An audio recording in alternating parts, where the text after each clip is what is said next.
Welcome, everyone. My name is Jacob. Thank you for joining me. This is Hunt Detail, and I hope you're having a great week. We are wrapping up July and getting into August real soon. So, congratulations on that. And I also want to congratulate Curtis, who has won week 4 of the giveaway of the Relight electrolyte packets or the sample packs. And all he did was direct message me on Instagram at the Hunt Detail Instagram page. He DM'd me the word detail. Now, that's how you can get entered. There's one more week to go. And honestly, everybody that enters is a winner. You're going to get at least a single stick of Relight and some Hunt Detail stickers, or in the case of Curtis, he's getting a 6-pack of Relight and some Hunt Detail stickers. And it's just to celebrate this preseason of hunting season. It's to celebrate this partnership with Relight. And Relight is sugar-free electrolyte mix. Comes out of Utah, and it's made by Redmond's. Redmond's actually makes the mineral blocks that we all see, and I didn't realize that until this past week. I was walking around a store and I saw what is the name of that? It's the Trophy Rock. Redmond's makes the Trophy Rock. Well, they also make salts and seasonings, and they also make this Relight product. Now, the word detail gets you 15% off of salts and seasonings and Relight if you want to purchase your own on the website. It does not, unfortunately, work right now with the Redmond's Trophy Rock. I'm going to see if I can get that to work there at some point. But the best way for me to communicate the best way to demonstrate that there's a need for it is if you all go to redmonds.com and purchase some of their products, like a thing of Relight. It's delicious, comes in a bunch of different flavors, and it's a great hydration mix for all year round, quite honestly. Also use the word detail at Raw Rev. Raw Rev makes some outstanding protein bars that have 2 to 3 grams of sugar, and they're delicious and great products. I love the dark chocolate peanut butter. But so there is that. Now, it's interesting. Today I'm going to talk about the study that James Yates did, the aerial ballistics study results that he published in Western Hunter Magazine. He also did this in partnership with a couple other groups or organizations, and I'm going to go through this study over the next few weeks. So there'll be probably a part 2 and it'll definitely be a part 2 and probably a part 3. But it's really interesting stuff, and I encourage you to go to Yates in the Backcountry on Instagram and give him a follow, and you can find a lot of this information there through links and whatnot. But so I have no affiliation with this data. I have no affiliation with this study. I just find it interesting, and that's what we do here on Hunt Detail. We discuss the detail and the nuance of some of these things. And in this study, he's looking at broadhead performance, both mechanical and fixed. He's looking at vanes and arrows, and so we'll get into that in a minute. But one of the things that I did want to touch on is, I wake up this morning and right out of the gate, I see 2 other scenarios where hunters are caught for poaching or sentenced. One of them is, let's see, I'm going to just give his initials, MJ. He's a Georgia, he has a hunting TV show. He's a Georgia man. He's 35, and he pleaded guilty to 2 counts of illegally taking whitetail deer in interstate commerce. And so this is what he did. I thought this was really interesting, and all you have to do is just do a Google search, Georgia hunter poaching, and I'm sure it'll come up. He shot an antlered deer on November 11th near Florence, Kansas. his hunting tag did not allow him to harvest a deer in that part of the state. And then the following day, he drove to Oklahoma and registered the kill there using an Oklahoma electronic tag. And then on November 19th, he killed a second antlered deer. Although he had a valid tag for that region, Kansas law only allows one antlered deer per season. So he killed a second deer in Kansas and used his tag that was allowed for that, but he had already killed one deer and he violated the state's bag limit. His show is called The Game. He has to pay $15,000 in restitution and another $10,000 for fine. He must forfeit the antlers. He's on probation, barred from hunting, fishing, trapping, guiding in 8 states: Nebraska, Missouri, Oklahoma, Colorado, Iowa, Wisconsin, Illinois, Minnesota. And I'm just like, holy smokes, man. Like, you go to his Instagram page and he has all sorts of biblical quotes with the, as he's harvested a buck here or there or whatever. And I'm like, good gosh. I mean, let's be honest, we all maybe make mistakes at times. If you are you didn't read the regs properly, and maybe like some states you have to leave the sex of the animal on the animal, specifically like elk in western states.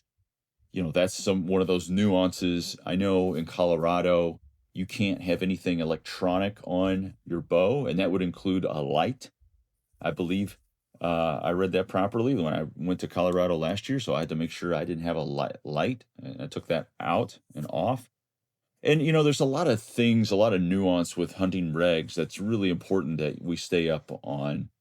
And I don't fault someone for making a mistake inadvertently. I know, I think the hunting public got in trouble recently in a particular state where the guy that was filming the turkey hunt, they didn't have a hunting tag, a hunting license for that state. And it's like, well, it's pretty obvious he's not hunting, but they got in trouble for that. And so, but when it comes to something like this, that's, he clearly there was intentionality behind it. It's disappointing. What's interesting is I'm looking at the article right now. This is on Yahoo News, and it came out of Fox 5 Atlanta, and it's a picture of either an elk or a stag. It's definitely not a whitetail deer, but that's par for the course when it comes to news agencies around stuff like this. But and then I see Outdoor Life has posted something. 5 men were busted for trophy ring poaching ring. They killed 60 plus deer, and it shows a picture of all these deer heads and whatnot. And it says that they were targeted trophy class whitetails in southern Illinois, and the restitution and fees for all 5 men totaled nearly $120,000. I mean, they avoided jail time, 5 years of probation. I don't know. All I'm going to say is, if you're listening to this and you're tempted to do that stuff, please don't. I mean, we love this stuff for a reason. Let's not go overboard with it. I mean, let's not. I know there's maybe some big money in it, and maybe that's why these guys are poaching, but it doesn't reflect well on our passion on this lifestyle, and it's disappointing to see. And so let's move off of that.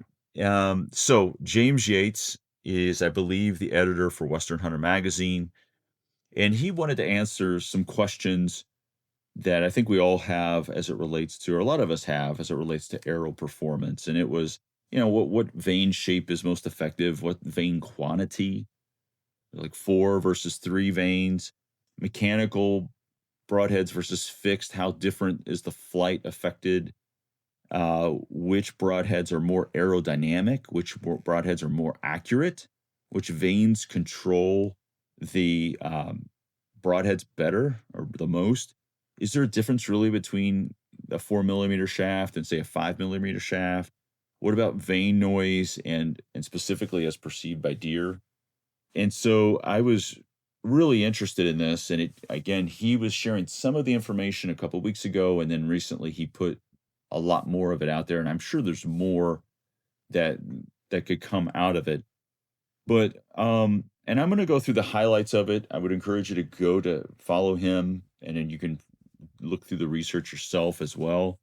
But I thought I would spend some time going over it for the next few weeks. I think it's really interesting. So he partnered with Precision Cut Archery, who has a software platform to help analyze a lot of this data.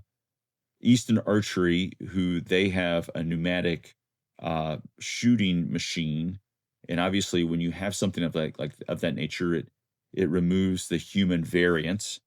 If you've ever gone to the Hunt Detail YouTube channel, my channel, where I shoot arrows through ballistic gel with broadheads or through ballistic gel and a whitetail shoulder blade, there's human variance in that. There's, I'm not hitting it. I'm not and I always state this in the video, or at least I try to, that it's one data point. Well, he captured a much broader amount of data points to start to draw conclusions from those data points. So when I do something that's like just these one-offs, which is fun, right? It's fun to see how a mechanical broadhead goes through, or if it can go through a whitetail shoulder blade.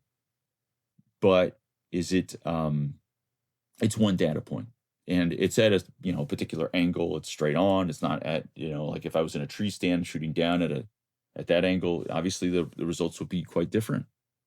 But he also worked with Black Ovis, who did I think they fletched over 300 arrows to the specs that he requested.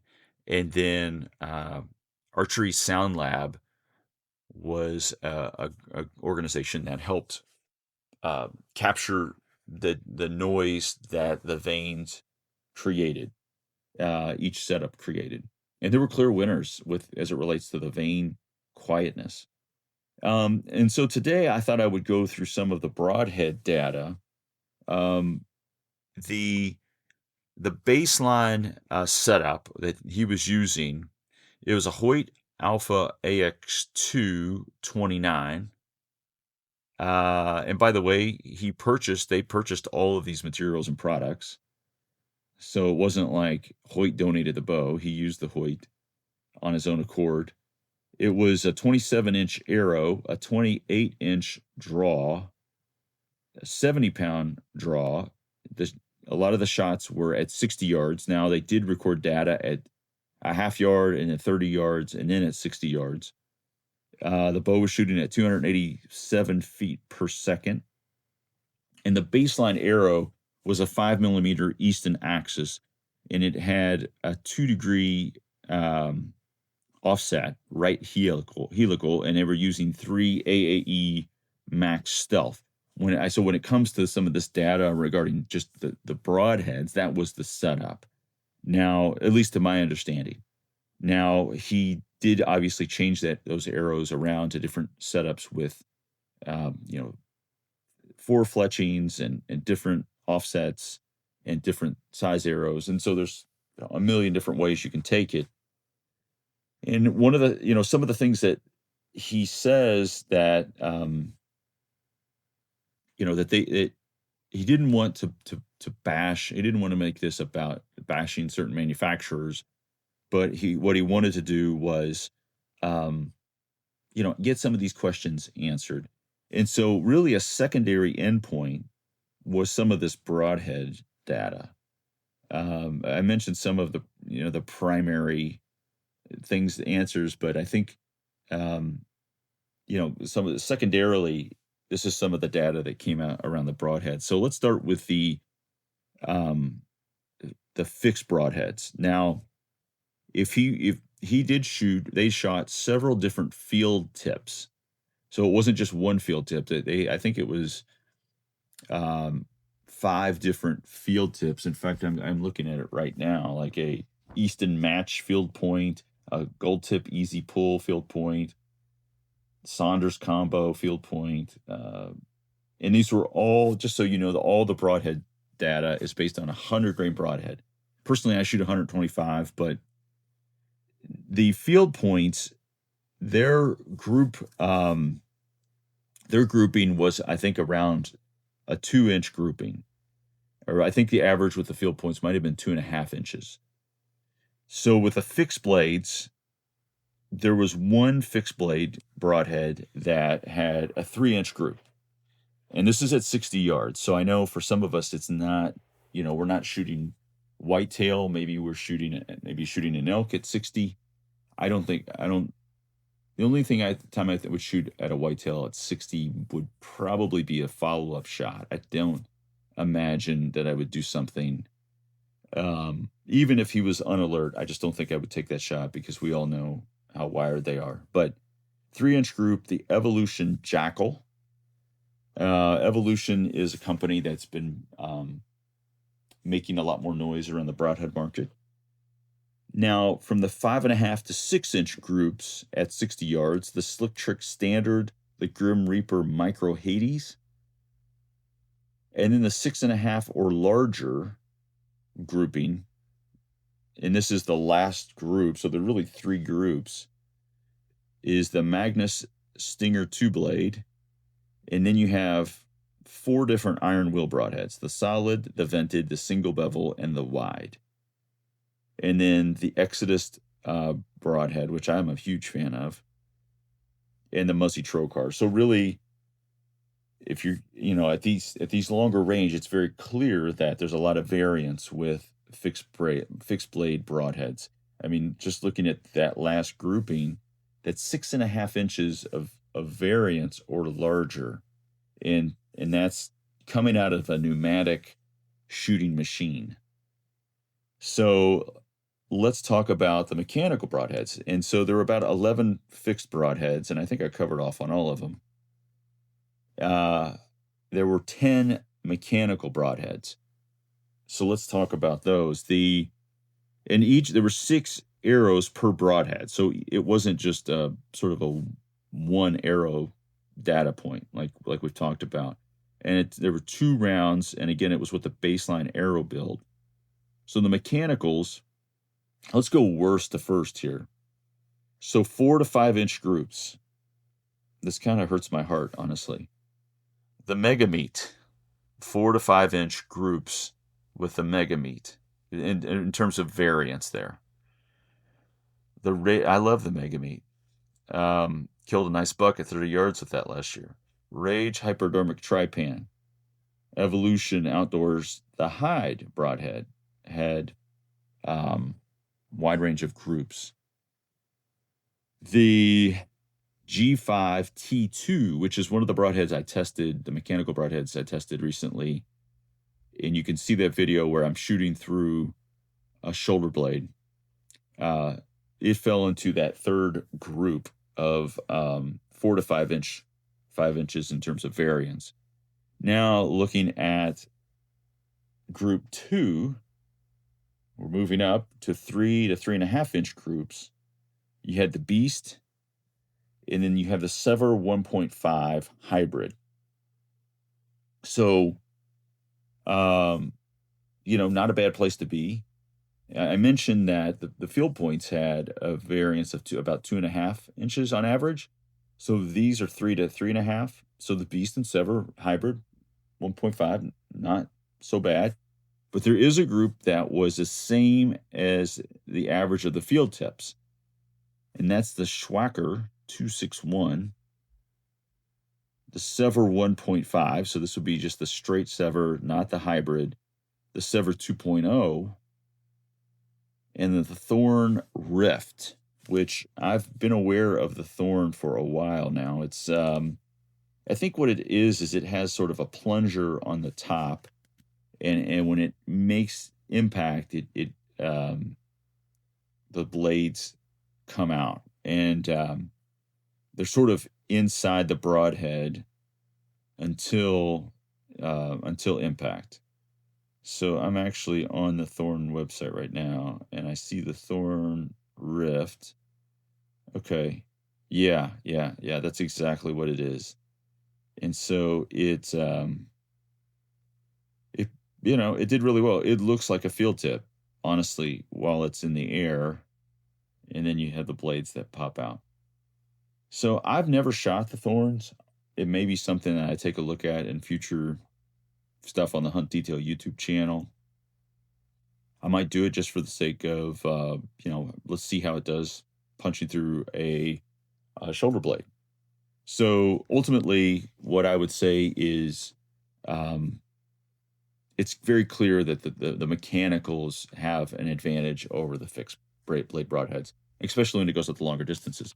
And that's why I carry two, because if it's thick brush, dark timber, and might need to punch an arrow through, you know, an arrow, some leaves, let's just say, then I'm going to go with a fixed blade broadhead. But if it's a much longer shot, more open, maybe it's an 35-yard shot, deer is relaxed, or maybe it's an elk or whatever, then I'm going to use a mechanical. It has a larger wound channel. It's better blood trails, in my experience, than a fixed. I've used the iron wills before. I've used other fixed blade broadheads, and have found that the fixed just don't have great blood trails. Obviously, a fixed is going to break through a bone, break through a shoulder, but my goal is not to hit the shoulder. So, ultimately, I think that's really interesting data.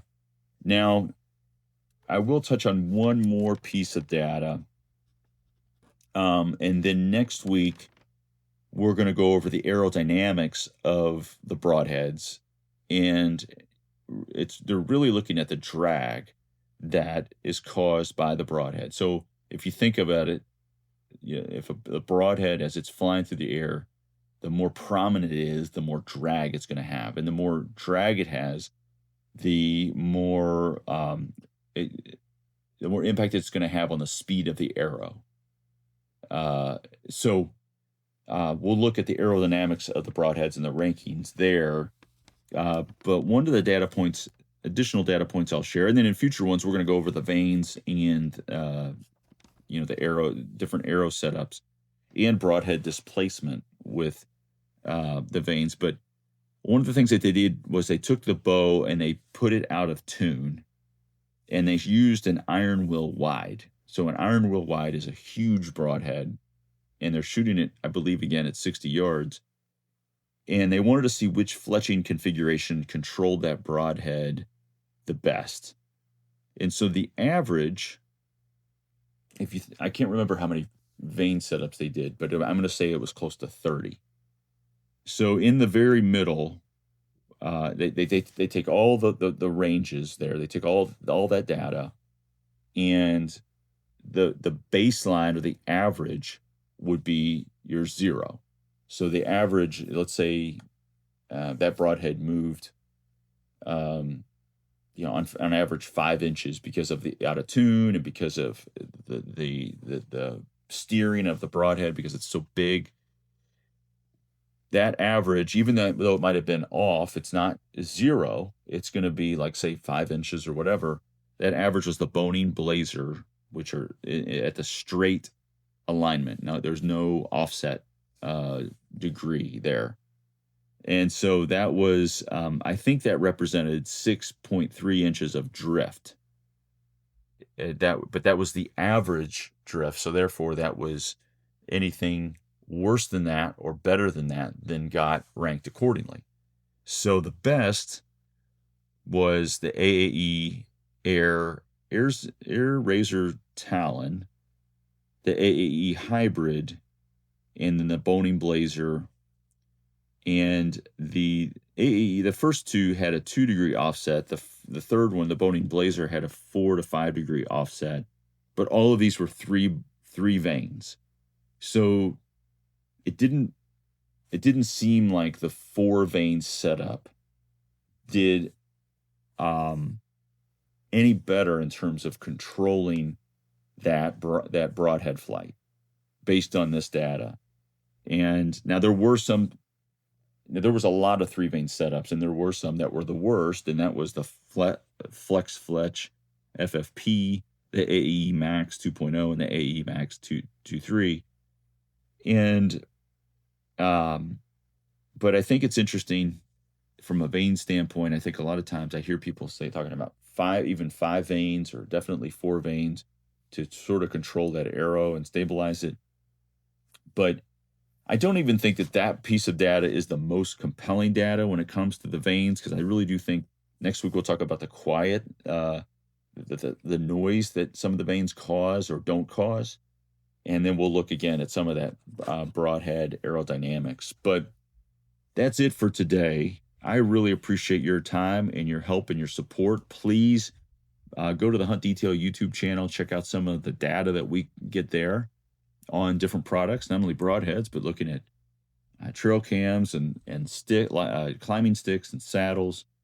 And give this podcast 5 stars. And don't forget to message me the word detail so you can be entered into the contest, because you're going to win something. So have a great week, and we'll talk again next week.